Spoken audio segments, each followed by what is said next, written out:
Hello, I am Dr. RJ, Monster Veterinarian, and I am here to answer your questions about your monster, cryptid, or kaiju. Strange questions about strange creatures. Now, let's begin.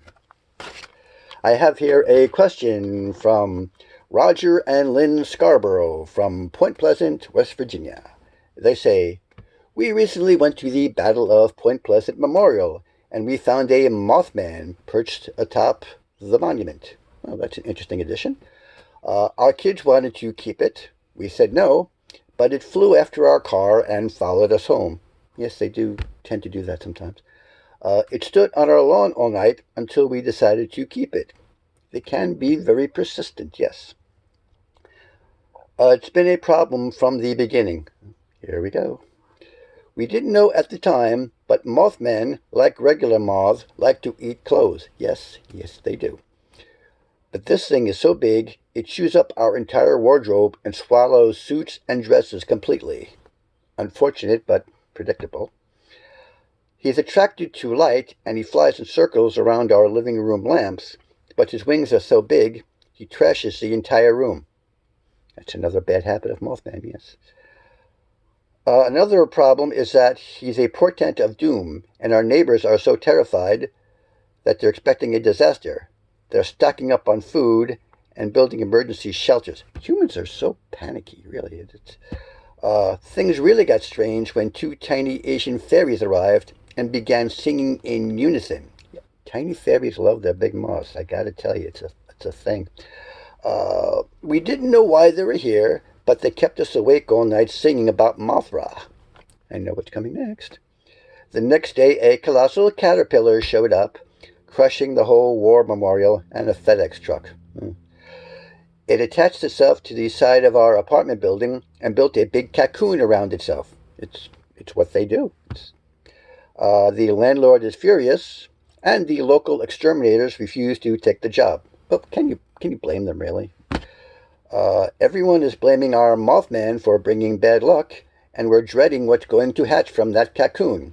It's all gotten rather out of hand. Yes, I'd say that's gotten out of hand, all right. What can we do about our prodigious pest problem? Badly bugged and begging for help. Lynn and Roger from Point Pleasant. Well, Lynn and Roger, as for what's going to hatch from that big cocoon, I should tell you, it will be very large and it will fly. So tell your kids to have their kites ready, because there is going to be a lot of wing flapping and a lot of wind. So it'll be a good day for kite flying. Now, as for your other problems, dealing with them one by one, in terms of your Mothman gobbling up your clothes like Shaggy eating a sandwich, what you need to do is get yourself some mannequins and put your clothes on them. But not just any mannequins. What you need to get are some autons. Now, autons are these living, somewhat intelligent, moving mannequins with little guns in their hands, and they shoot. You've probably seen them on the news. And yes, they have been known to try to take over the world if you want to be picky. They have done that, but that's usually only when they're under the control of some evil entity who wants to conquer the universe. Normally, they're not so bad. So what you need to do is get yourself some autons, put your clothes on them, and that way, if a Mothman comes into the room and tries to eat the clothes off them, they will shoot at it with their little gun hand and chase the Mothman away, because autons don't like having their clothes eaten off them. And that should take care of the problem of the Mothman eating your clothes. And it will be a nice decoration and display for your clothes in your bedroom. It will look very nice. So that will take care of that problem. Now, as for the problem of him flying around the living room, knocking lamps over, and treating your living room the way a rock group treats a hotel room, what you need to do is get yourself a flame skull. Well, a flame skull, or as the name implies, these flaming skulls. They're living, I guess you could say. They're little magical creatures. They glow and they have this flickering flame, and Mothmen love flickering flames, and they would rather fly around the flame skull than fly around your lamp. So you take the flame skull outside or on the roof and you put it on a pole, and the Mothman will fly around there instead of flying around the lamps in your living room. And the flame skull can speak to it, because Mothmen do like to speak to their humans once in a while. They like, what people talk to plants. Sometimes it's good to talk to your Mothman. So you can have the Flame Skull do that for you in case you have nothing to say to a Mothman. And also, to deal with another of your problems, the Flame Skulls can cast spells called glamours. Glamours are these illusion spells, making one thing look like another. So they can cast a glamour spell over your Mothman and make him look like whatever you want him to look like. So let's say you like to have your Mothman look like a giant ladybug, because everyone likes ladybugs, right? They're cute, little colorful things. Kids like ladybugs, and they're supposed to be good luck, right? Aren't they? So that should solve the problem, because your neighbors, instead of panicking and building panic rooms, they'll say, oh, we got a big giant ladybug in our neighborhood, so that should be a lot of good luck. So that should solve the problem of your neighbors freaking out because of the Mothman. Now, as far as those two little singing fairies in your house who are keeping you awake all night, I would suggest a fly swatter. Now, as for your Mothra, he'll probably just fly away after he hatches from the cocoon, because he'll be a big butterfly or a moth, so have the kites ready. But just in case he doesn't fly away and decides to make this his permanent residence, just remember that this is a religious creature in its own culture. It's a sacred being in its own culture. So wherever he decides to hang its hat, don't wear a hat, but wherever he decides to perch will become a religious spot, a sacred spot, like a church. So just tell your landlord that now that his apartment building is a religious location, he will no longer have to pay taxes on it, because churches don't have to pay taxes. So this will be a great financial benefit for your landlord, knowing he will never have to pay taxes again as long as the Mothra is there. So that will be a good way to convince him to let your Mothra stay, and it's a good win-win for everyone. So I hope that solves your problem, Roger and Lynn. Now, I have another question. This one is from Valentine and Rhonda McGee from Perfection, Nevada. They write, our town of Perfection used to be a hotbed for tunneling graboids, but now they're all extinct. Oh, that's sad. Except for one. We domesticated it and kept it for a pet. Well, good on you. The neighbors have been very good about putting up with its tunneling, even though it keeps breaking the water mains and flooding the roads over and over.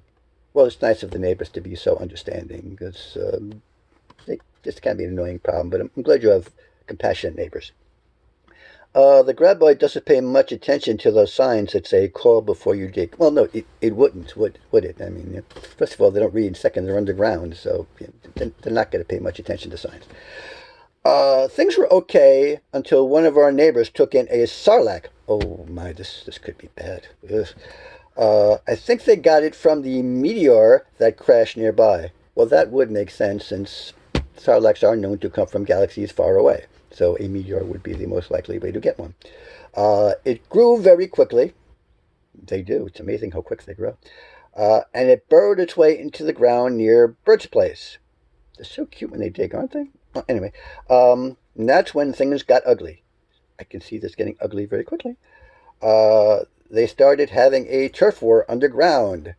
The ground under the diner shakes so badly it spills the soup. I hope it's not too hot. They brawled their way through the septic tank, and our graboid came home smelling of stink.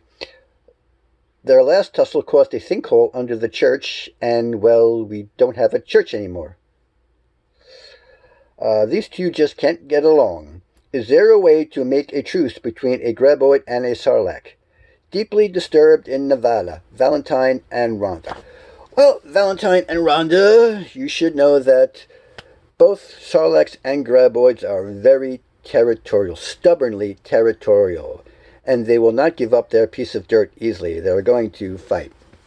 Especially a Sarlacc is particularly surly because they have that separation anxiety.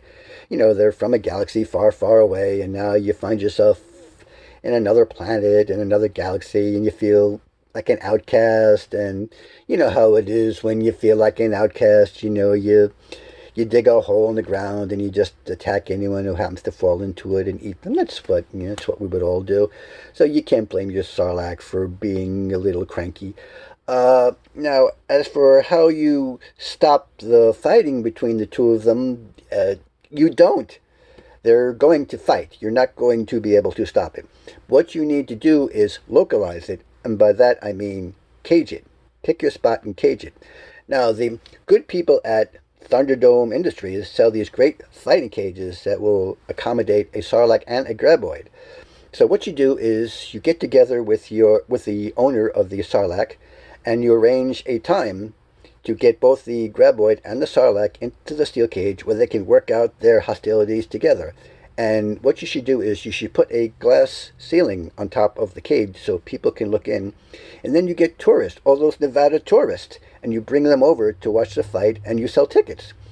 And that way you make a profit off it. And I can tell you that there are a lot of people who will pay money to watch a Graboid fighting a Sarlacc. It's true. So that way you can make some money off this problem. And with the profits you made, you can buy yourself a new church and possibly a new septic tank. And that will help you with both your problem of them fighting and destroying property, because you will have a steady income. And if you're worried that the steel cage might be a little expensive, you can get them that are not too expensive. But if you mention my name to my friend Master at Thunderdome Industries, he will give you a half-price discount. You're welcome.